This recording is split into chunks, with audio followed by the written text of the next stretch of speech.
पुराणों में कहा गया है, कलयुग में जब कलिराज का आतंक हद से बढ़ जाएगा, तब कलयुग का अंत और एक नए युग की शुरुआत करने भगवान विष्णु कल्कि का अवतार लेंगे।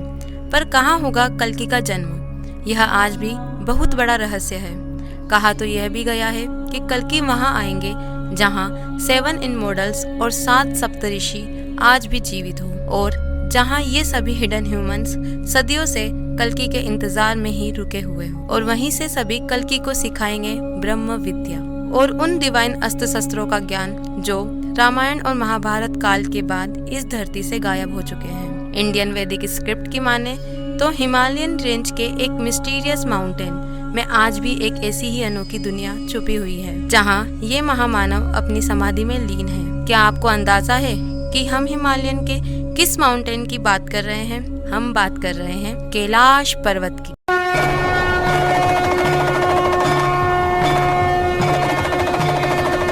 तो हम बात कर रहे हैं कैलाश पर्वत की, एक ऐसे अनोखे माउंटेन की जहां वक्त भी अपनी रफ्तार कई गुना तेज कर देता है, जहां 3 डायमेंशन में महसूस होने वाली हमारी ये दुनिया एक 4थे डायमेंशन में एंटर कर जाती है, जहां रेडार नेविगेशन सिस्टम ही काम नहीं करते हैं। तो क्या समय की सीमा से परे है कैलाश? टाइम ट्रेवल, मल्टीमीडिया जैसी कल्पनाओं को बदल सकता है। क्या आपको पता है कैलाश पर्वत एक ऐसा पर्वत है जिस पर आज तक कोई नहीं चढ़ पाया। यहाँ तक कि माउंट एवरेस्ट पर अभी तक 7000 से ज्यादा लोग चढ़ चुके हैं। वहीं कैलाश पर्वत की ऊंचाई 6638 मीटर यानी 31778 फीट है। इसके पश्चिम तथा दक्षिण में मानसरोवर तथा राक्षस ताल झील है। मानसरोवर जहां आसमान से तारे फरिश्तों की तरह डुबकी लगाने नीचे उतरते हैं और पलक झपकते ही बादलों में वापस छुप जाते हैं। आज की इस मानसरोवर झील को सदियों पहले वैदिक युग में क्षीर सागर कहा जाता था।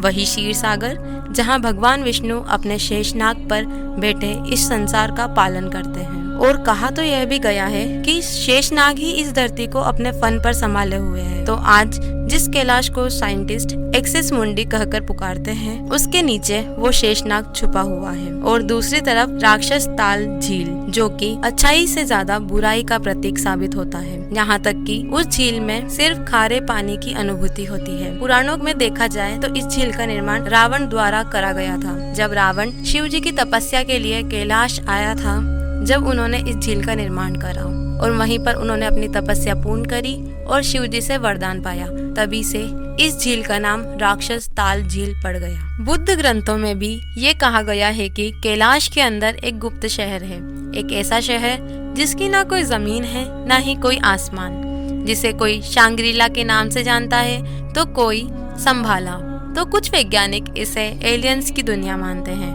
और हिंदुओं के लिए शिव का निवास है उनका कैलाश।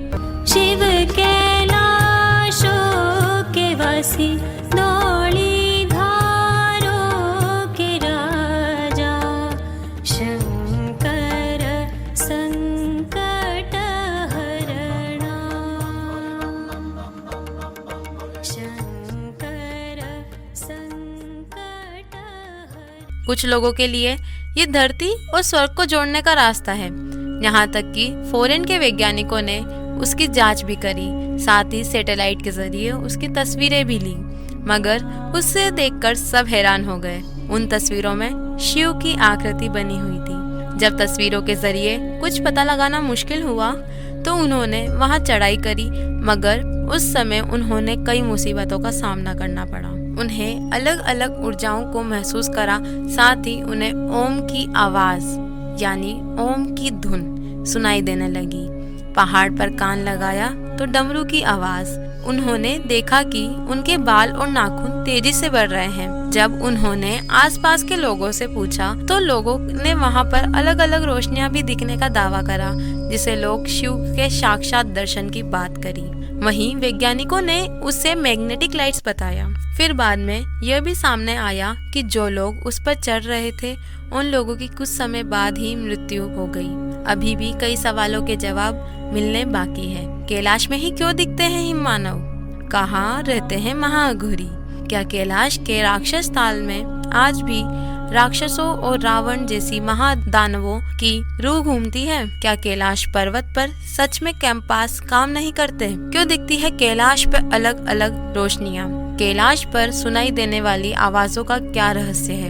इन बातों का अभी तक कुछ बताया नहीं जा सकता कि कैलाश पर्वत में क्या छुपा हुआ है जो इतना रहस्यपूर्ण है। मगर इन तथ्यों से यह बातें सामने आती है कि ये सनातन हिंदुओं के लिए एक बड़ा आस्था का केंद्र है।